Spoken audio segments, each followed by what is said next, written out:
And I want Netflix to know we not having it. We not having this.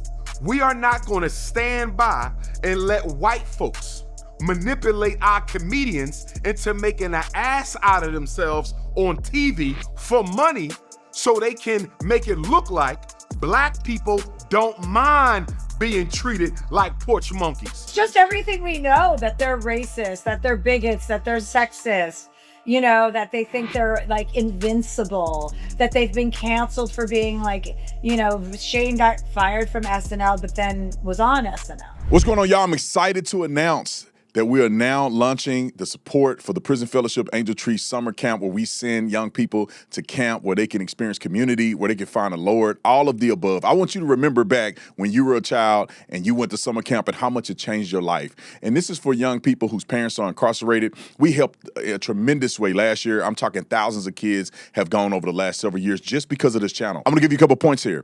It's $200 to send a kid to the camp the full time. If you don't have $200, $40 will send a kid to a camp for one day. So we can come together, and I think we can make this happen in a tremendous way. About 5,800 kids attended camp last year, and about 1,200 of them gave their life to Christ.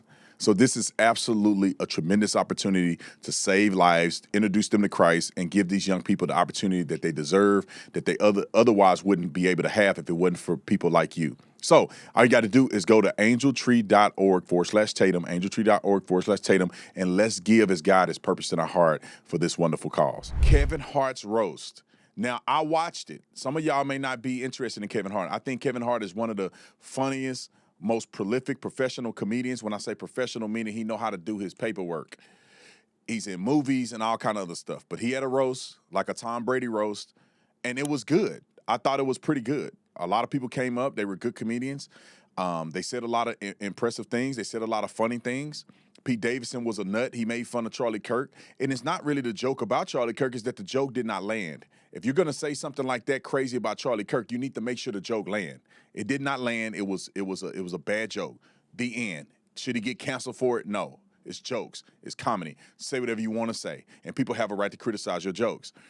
And also, people are not talking about Kill Tony made a joke about Charlie Kirk's situation too. Nobody's talking about that because people are biased. But you know who had a problem with all this? It's Chelsea Handler with her nasty. She's just a nasty, I want to say other words, but I'm trying to be a good Christian today. Chelsea Handler is a nut job. This is when a idiotic woman who just dudes are running through like a toll booth, and now she want to be a feminist and act like she's so offended by certain things. And I'm going to embarrass her today. She's not going to be embarrassed because she has no shame. She's a shameless person. But I'm going to embarrass her because she's a hypocrite. And she made this all about race and made it all about her. And she's a liar, and I'm going to prove it to you. I can't stand these people. They virtue signal 24 hours a day, 7 days a week. Chelsea, you are a garden tool. And you know you are, and every man that slept with you know you are. Why are you trying to act as if you somehow have virtue enough to be offended by anything? I'm going to show y'all why I'm saying this. People just mess up comedy.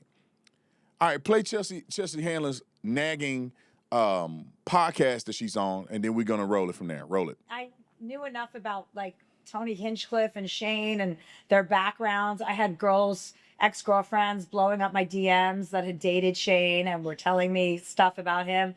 So based on that, I was like, oh, these guys are pretty bad. So you had something on him that you could have. Tell us now. What She ain't got nothing. It's just everything we know, that they're racist, that they're bigots, that they're sexist, you know, that they think they're like invincible, that they've been canceled for being like, you know, Shane got fired from SNL, but then was on SNL years later. So he got fired. So what happened in between those two events? So he believes, this is per one of his exes, that he's invincible. He's like, doesn't matter. I can say No, SNL believes he's invincible. That's why they had him back on the show. All right, keep going. anything I want. Yeah. Do you think that now a lot of like white comics, they feel as though that they can say something racist and it's going to further their career? Well, yeah, they're going to get in with that group of like Roganites and that Austin group of Joe Rogan and all of those guys. And I just, you know, like that's their MO. Even some girl comics have started to do it, to be like in with that group. Yeah. Yeah. So it's like they say this racist. Yeah, because I'm starting to feel that. I'm starting to feel like it's this thing that a lot of white comics are doing, and there's this group of them that's like they saying things, and people they get famous, and then people get on their ass. But then there's another group going, hey, well, you're cool with us for saying what you say. Yeah, yeah. Now they become super rich and famous, and they sell out all over. And Time it's out. like, No, what's happening is that it's comedy, and people are not offended by you dummies over jokes that y'all be telling. Y'all say the same stuff. Y'all say the most offensive stuff. And then now you want to be offended because they're white guys. It's crazy to me, man. I've been watching comedy. Even this guy, I love his set. They say the most racist stuff about white people all the time, and everybody laughs. And because it's a funny joke. But then you say something about a black person, everybody all in their feelings. But let me show you what Chelsea Handler's joke set looked like at the Kevin Hart roast. And I never thought that she would have a problem with any of this because I watched it and I thought her jokes were funny. But this is what she do and then go on a podcast and play victim. Roll the clip. Tony is what happens when women don't have safe access to abortion care. Tony and Shane both live in Texas where abortion is illegal, but on the upside, if you see one of them doing comedy, there's a pretty good chance your uterus will start dry heaving on its own. Tony, you have the face of a school shooter and the personality of someone who gets shot first. But it actually looks a little bit better in person. You must be using Crest white supremacist strips. Tony and Shane, this must be so exciting for you guys. Usually on Sunday nights, you just burn a cross on someone's lawn. And tonight you get to roast a whole black guy. Well, a half of one, because it's Kevin. Tony, quick question. If you're here tonight, who's keeping Joe Rogan's balls warm in their mouth? Now, that's just a little bit of her disgusting thing, but I thought it was funny. These are jokes. She can be that offensive and grotesque, but then she's upset when others say things. I want to go back to her interview where we left off at because she continues to complain, and I wanted to show y'all her set. So, and that wasn't all of her set. She had way more than that. Roll the clip. attention to that because, you know, it's not happening like that on the other end. But they're becoming famous over this shit. Yeah, yeah, for sure. So that's crazy. So with this whole, so did you feel, I mean, did you like the shit they were saying out there though? Like, No, I mean, it was ick. It was gross. I don't find those jokes to be funny. Jokes about lynching black people. Time out. Or, She said, I don't find it funny, jokes about lynching black people.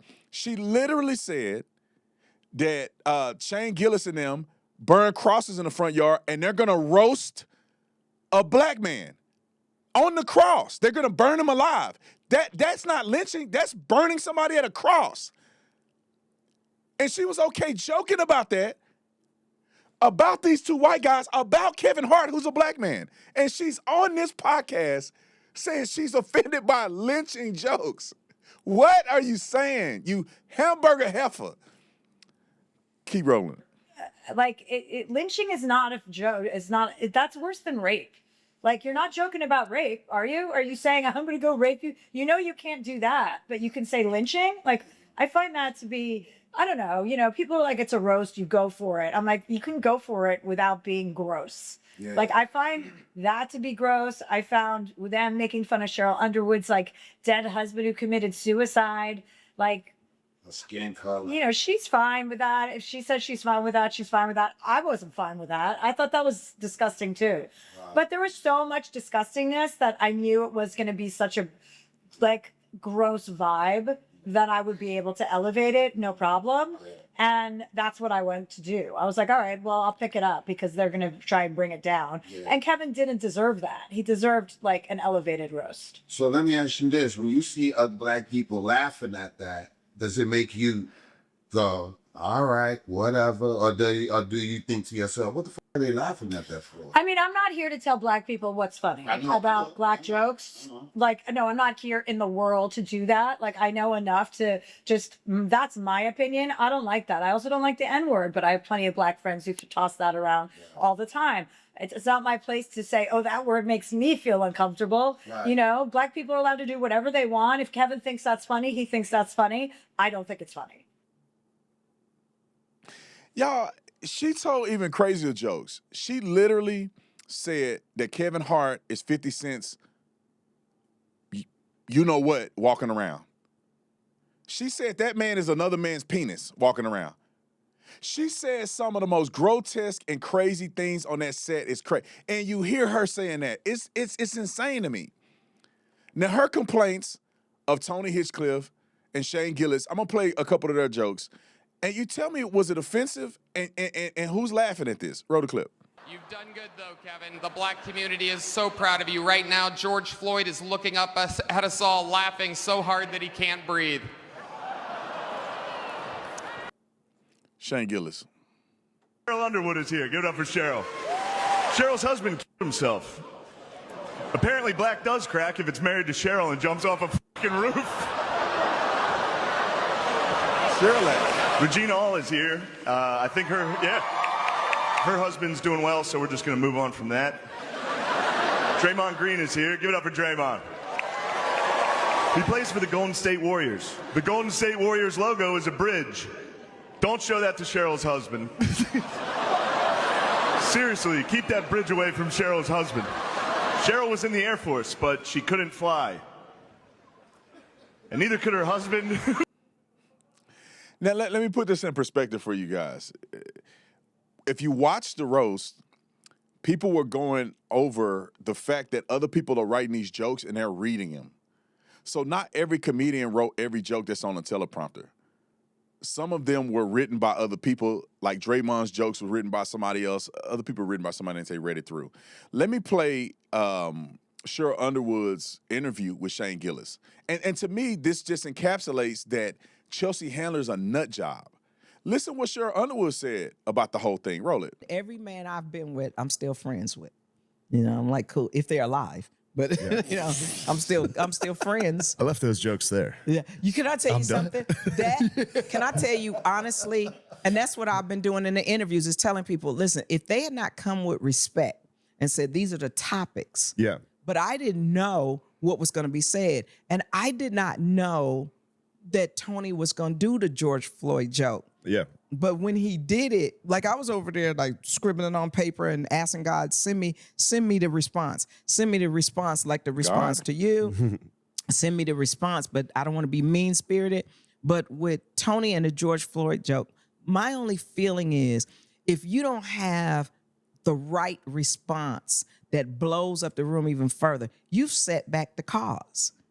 So sometimes it's say less. If you ain't got nothing good to cut his throat with, figuratively about comedy, shut the f up. Yeah. Because you're gonna make it worse, in my opinion. What do you think? I agree. I think you nailed it. Yeah. Yeah. I feel like especially So with let's the, fast forward just a little bit because I want to like get the to late- her. I want to get past his part. I husband. want to get to her part again where she kind of readdresses this. Equalizes stress. It's the most uncomfortable humor that really kind of it kind of lessens the tension and the stress. When you say, Yeah, absolutely. do you feel you've ever gone too far in something? Yeah, for sure. But then you're like, as soon as you do it in a club, as soon as you're wrong, you go, For the people who are upset and on social media, I feel like you have a right to be that, because now I get to talk about mental illness in men, and specifically black men, that men feel, I don't need therapy, I don't need this, I don't need that, right, in this society. But people say, well, how could you sit there? Oh, it was offensive. Well, don't be offended for me if I'm not offended, but be offended for your point of view. And you can have your point of view. Yeah. We're not saying you can't have it. Have it all on social media. Now, I want to put another thing in perspective. Cheryl actually killed it. She was the funniest person at his roast. I didn't think she was. She was over there laughing. They were roasting her. But when Cheryl got up, she whooped everybody in the roast. And then I think Tony Hinchcliffe, or what is Hinchcliffe, whatever his name is, killed Tony. Hinchcliffe. I don't know that name. I don't even know. I just know him as Kill Tony. I think I saw his name somewhere. Kill Tony killed it. I think he was second. And one of Kevin Hart's friends was third. No. He was second. The one guy with the fingernail paint, I can't remember his name. He had a piercing in his nose. He had fingernail paint. He was third. And then Kevin Hart's friend was fourth. So, like, Chelsea Handler wasn't even in the top. So, you know, what a D-bag. Doing all this stuff and complaining. Let me just play one more thing about this because I know I'm belaboring the point. The Wayans brothers, they had something very quick to say about this, and I agree with them 100% when it comes to jokes. Roll it. Roast of bare knuckle boxing. So that's part of that whole genre is, you know, of comedy is that's what it is. It's supposed dark. to take it there. Yeah. But you know, you gotta understand that if you take it there and if you go there, you get that ooh, you gotta make sure that laugh is worth the offense. And you know, sometimes that laugh doesn't meet the meter, so it falls flat on your face. So But you know, that that should said, be the consequence Right. is that it didn't get a laugh. Yeah. So you move on. You don't harp on it. You know, it's not a big deal. When you don't I'm cancel canceling somebody. them. Yeah, No, that's just man. it. You can't cancel like comedy because you're canceling your own sense of humor. Right. So with the Tony Hinchcliffe, you know, joke about George Floyd, where does that stand on the line of being outlandish or being offensive? It just wasn't funny enough. And you know, in this case, it's too sensitive. You know, and they ain't found the right joke. If you find the right joke and George Floyd's family laughs, you did the right joke. Until then, you gotta understand, a mother lost his son, and if you're gonna go there, you better come out with some laughs, and she better be laughing the hardest. And the same thing when it comes to Charlie Kirk. You know, that's too soon. George Floyd died like 5 years ago. I don't know when he died. Charlie Kirk just got assassinated probably 6-7 months ago. Probably 7 months ago. That's too soon. It was gruesome. It was, you know, it was an assassination attempt for a man just giving his piece on campus. And George Floyd, and that was too different. George Floyd was a crackhead. Now, I'm not saying his life don't matter to God more, but his value to society was a lot lower than Charlie Kirk's.